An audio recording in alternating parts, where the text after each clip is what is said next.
Trojan virus detected. Safety protocols activated.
Hello everyone, I'm Agent Ghost and welcome to the Archives, and today I think I got a goodie for you guys, my Paladin 2.0 build. Now without further ado, let's just hop straight into the build breakdown. So starting things off with the specialization, I am using the Survivalist specialization to have access to protection from elites as well as having access to the Secret Mender mine, and we'll go over that later on in the video. That's pretty much why I'm using it. Just make sure to set, the appropriate weapons bonuses based on what you're using to get extra shotgun damage bonus or SMGs. just a friendly reminder. Now moving on to the weapons, I am currently using the Scorpio exotic shotgun. This is my favorite exotic shotgun in the entire game. Pretty much my favorite shotgun. I love throwing on an any build.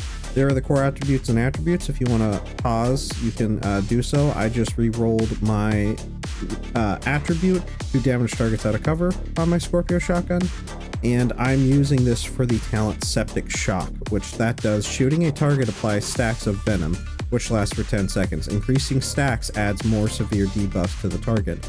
So when you hit the enemy with one shot, it applies poison. When you hit the enemy 3 times with a shot, with 3 shots, it applies disorientate, which is like a swirly effect, and they kind of are just hunched over and kind of walking slowly in a direction. That's what that does. They're essentially stunned. And then for when you hit the enemy with 6 rounds and stacks, it will apply shock, so they'll just be completely stunned and can't move. And then for the 7th and final stack, the target takes additional 20% damage from all sources. Stacks no longer increase. So we're just applying stacks, boom, boom, boom, which this also has the perfect synergy with our backpack talent that I'll go over when we get to that point in the video. But yeah, this is amazing. And just a real quick demonstration on how it might look when you're building stacks is 1 shot, there you go. There's the poison, 2 more, there's the disorientate, you can see the swirly thing above their head. 3 more, there is, they're shocked, and the last one, now they're taking more damage from all sources, so you can switch to your secondary or whatever you're using to hopefully finish them off, and then boom. So that's how the stacks apply with Scorpio. It is the bread and butter weapon for this build. Now moving on, I'm using the Grudge SMG because it has amazing synergy with the Scorpio. Again, there's the core attributes and regular attribute. If you want to pause, you can copy or pause and look. But I'm using this for the great synergy it happens to have with Scorpio for the talent Perfect Vindictive, which only comes with the Grudge SMG. And killing an enemy with a status effect applied grants you and all allies within 20 meters plus 18% crit hit chance and plus 18% crit hit damage for 20 seconds. So if you manage to build your stacks with the Scorpio really quickly to take out the, and then while they're active, if I'm quick enough, I'm not always quick enough, see I was just barely having it, but this build is mainly meant for countdown or co-op. So normally other allies are shooting down the enemy and you're able to get it in time, and then you can give you and your allies plus 18% crit hit chance and crit hit damage. It's just amazing synergy. You can use whatever you want in the secondary. You don't have to use this, but I just really like the synergy it has with the Scorpio. There are the mods if you want to pause and take a look, so you can apply them if you're interested in what I'm using. And for my final, the pistol that I'm using is the Orbit. This is my favorite pistol in the game. It is my placeholder I have when I don't have a designated pistol in mind for the build or anything. You can, again, use whatever you want. It does not matter. There are the core attribute and attribute if you're interested, as well as my mods that I'm using for this build, and the talent, which is Perfect Finisher. You can use any pistol with finisher or what have you. It's just what I like, and if I decide to switch to it and get a kill with an enemy, boom, then I have that much more crit hit chance and crit hit damage for my build. And this goes to the disclaimer that I like to use with all my builds. Please use this build and any and all builds you see on my channel as just a base template, and please make any changes or modifications you see fit. Experiment and have fun. That's kind of one of the biggest joys I have in the game. So please just, you do you, essentially. The only other thing I want to touch base on the weapons real quick is if you don't want to use the Scorpio, or if you're using this, I think this works best in a group setting, like for countdown and helping your teammates while still being so survivable and do decent damage. But if you don't want to use the Scorpio, a great alternative is the St. Elmo's engine with the shock effect. I'm not going to super go over it, but you can pause and take a look at it and read it if you're at all interested if you haven't used the St. Elmo's engine. But it's a great ranged weapon to deal more damage and still apply status effects, which again applies to our backpack, and we'll get to that portion of the video. But that's a great alternative. And then you can still use the Grudge, but I would also recommend like a shotgun if you're using the St. Elmo's, just because you already have a full automatic. So this is what I'd use, but use whatever you want, like I said. Moving on to the pieces of gear. Now, we're just going to go straight to the backpack since I keep talking about that. And I'm using the electric Levissois backpack. I apologize if I butchered the name. But for the brand set bonus, it gives us plus 10% status effects, which just helps our Scorpio or St. Elmo's engine that much more. In the core attribute, I have 165,000 armor. In the regular attribute, I have 12% crit hit damage, 4.5% crit hit chance, and a 13% protection from elites mod. And the whole point of this build is we're going to be pretty much putting protection from elites mods in every mod slot, just as a heads up. But I'm using this backpack for the talent Perfect Galvanize, applying a blind, ensnare, confuse, or shock to an enemy. Grants plus 50% of your armor as bonus armor to you and all allies within 30 meters of that enemy for 10 seconds. So for 10 seconds, we can just keep with the Scorpio, especially because you can apply those status effects all the time. Basically every time this is off a cooldown, you can just keep giving you and your allies plus 50% of your bonus armor. It's just insane. And then for the chest piece that has perfect synergy with our backpack, I'm using the Point Man named Gilligard chest piece, which in the brand set bonus, it gives us plus 5% total armor. In the core attribute, 167,000 armor. And regular attributes, I have plus 6% crit hit chance re-rolled, 10.4% crit hit damage, and once again, plus 12% protection from elites mod. Just throw on the highest ones you have in every mod slot that I mentioned moving forward. Now, I'm using this because the perfect synergy with our electric backpack, Perfect Galvanize, is the talent Perfect Vanguard, which deploying a shield makes it invulnerable for 5 seconds, which helps just making our shield invulnerable, and grants plus 50% of your armor as bonus armor to all other allies for 20 seconds. The cooldown is 25 seconds. So boom, we can apply with the Point Man chest piece and the Levissois backpack with Perfect Galvanize 100% of our armor as bonus armor. Now you can see I have one red and rest are blue cores. You can put armor cores on every single one of your piece of armor to get even more armor to your allies. I just found that extra armor core to be a little sweet spot to still output some decent damage yourself. Now we're going to go over the exotic, and then we're going to go over these 3 pieces in detail. Now I'm using the Catharsis exotic mask. It's one of my favorite masks, exotic masks specifically in the entire game. In the core attribute, 170,000 armor, and the attributes, it will always come with 20%, or it will always come with incoming repairs and armor regen. It just might vary with how much you have. I have plus 20% incoming repairs, plus 4,900 armor regen, and a plus 20% incoming repairs mod. You can put protection from elites in this as well, but general rule of thumb with incoming, or with the Catharsis exotic mask, is if you put in a plus 20% incoming repairs mod, it will make the healing it produces, which we'll go over the talent in just a sec, that much more potent and that much stronger for your survivability. And the talent is called Vicious Cycle. Taking damage builds stacks to a cap of 30. Each stack grants 1% weapon damage bonus, so that helps with our damage department. Taking damage at max stacks triggers a purge, removing all status effects and all stacks, and status effects, and then dropping a healing cloud, which restores 5% of your max armor for 10 seconds to all allies in the cloud. So again, that incoming repairs mod is going to make that healing cloud that much more potent, and that's why I'm using the exotic Catharsis mask to help with our survivability.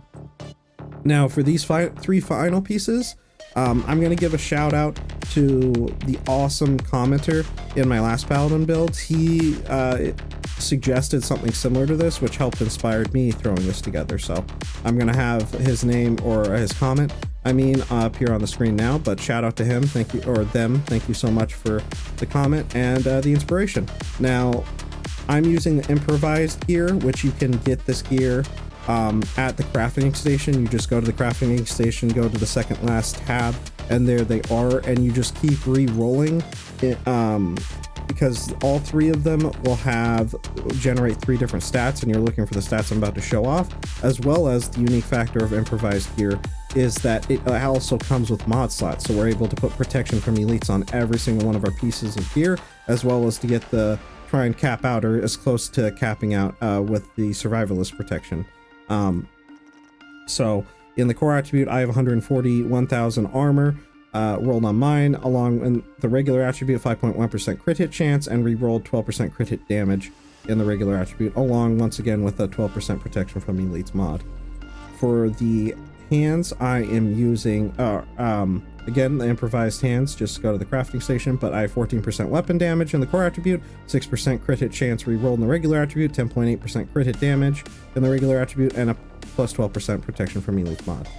Now for the final piece is the knee pads, and my improvised knee pads, I have 139,000 armor in the core attribute, 6% crit hit chance in the regular attribute, re-rolled at 11.1% crit hit damage in the regular attribute, and a plus 12% protection from elites mod. The only thing I will go over once again is in this core I have 14% weapon damage in the core attribute, so again, you can get one to re-roll with just armor in the core and have more armor to give you yourself and allies, but I just found having that extra core really helped with that sweet spot of having decent amount of armor to give to your allies and have some decent damage for yourself. It's not crazy, but again, anything helps really. And then for the skills, we're going over the skills and stats, and then I'll show you the final gameplay footage. So for the skills, I'm using Crusader Ballistic Shield. It's very important for our build.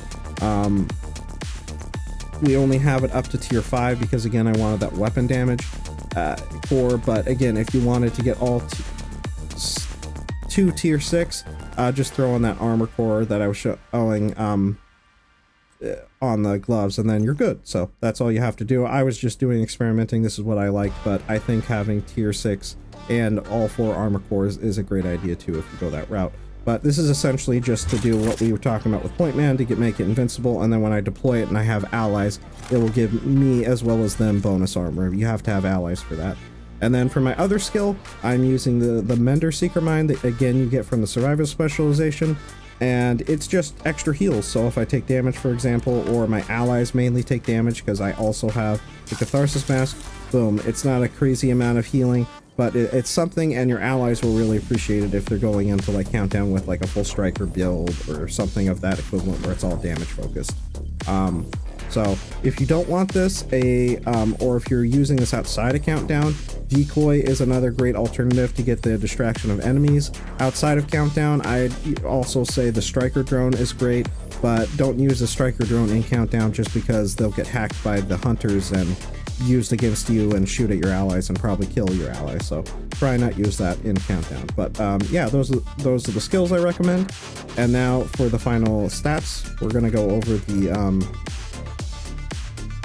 let's go over the Scorpio Shotgun because that's our main bread and butter. So for the Scorpio, I have 47.6% crit hit chance, 101% crit hit damage, and 65% headshot damage with 9% armor damage, and then damage targets out of cover re-rolled. We're quickly I'll go over the grudge just for this part, and then we'll go over the rest of the stats on the Scorpio. So 58.6% crit hit chance with the mods and everything I have equipped, 106% crit hit damage, 70% headshot damage, and damage targets out of cover once again rolled on it. So those are the stats. And like I said, when you get that perfect vindictive proc, you'll get plus 18% crit hit chance and damage on top of it, so that'll help with the damage department as well. Now for the Scorpio, moving on, I have 30% all weapon damage bonus, 15% assault rifle damage bonus, 15% submachine gun damage bonus, 26.3% shotgun damage bonus, and nothing, and that's it. Now, we've already gone over the gear talents and brand set bonuses, so for the defense and final part, I have 1,660,498 armor. It rounds up to the nearest, like, 500,000, I assume. So it's in the bottom left corner, 1.7 million, but that's the exact number. 4,900 armor regen, not a lot, it's just from the Catharsis Mask, it's not an armor regen build. And 3,380... or 38 max health, and along with 40% incoming repairs for the Catharsis Mask and 71% protection from elites, which is just insane with all our protection mods. That's it for all the stats. So real quick, thank you everyone for watching. Have a spooky and wonderful rest of your month following this month. And please take care, be safe, have a wonderful rest of your day / night. Bye. Nice job. You're a pro.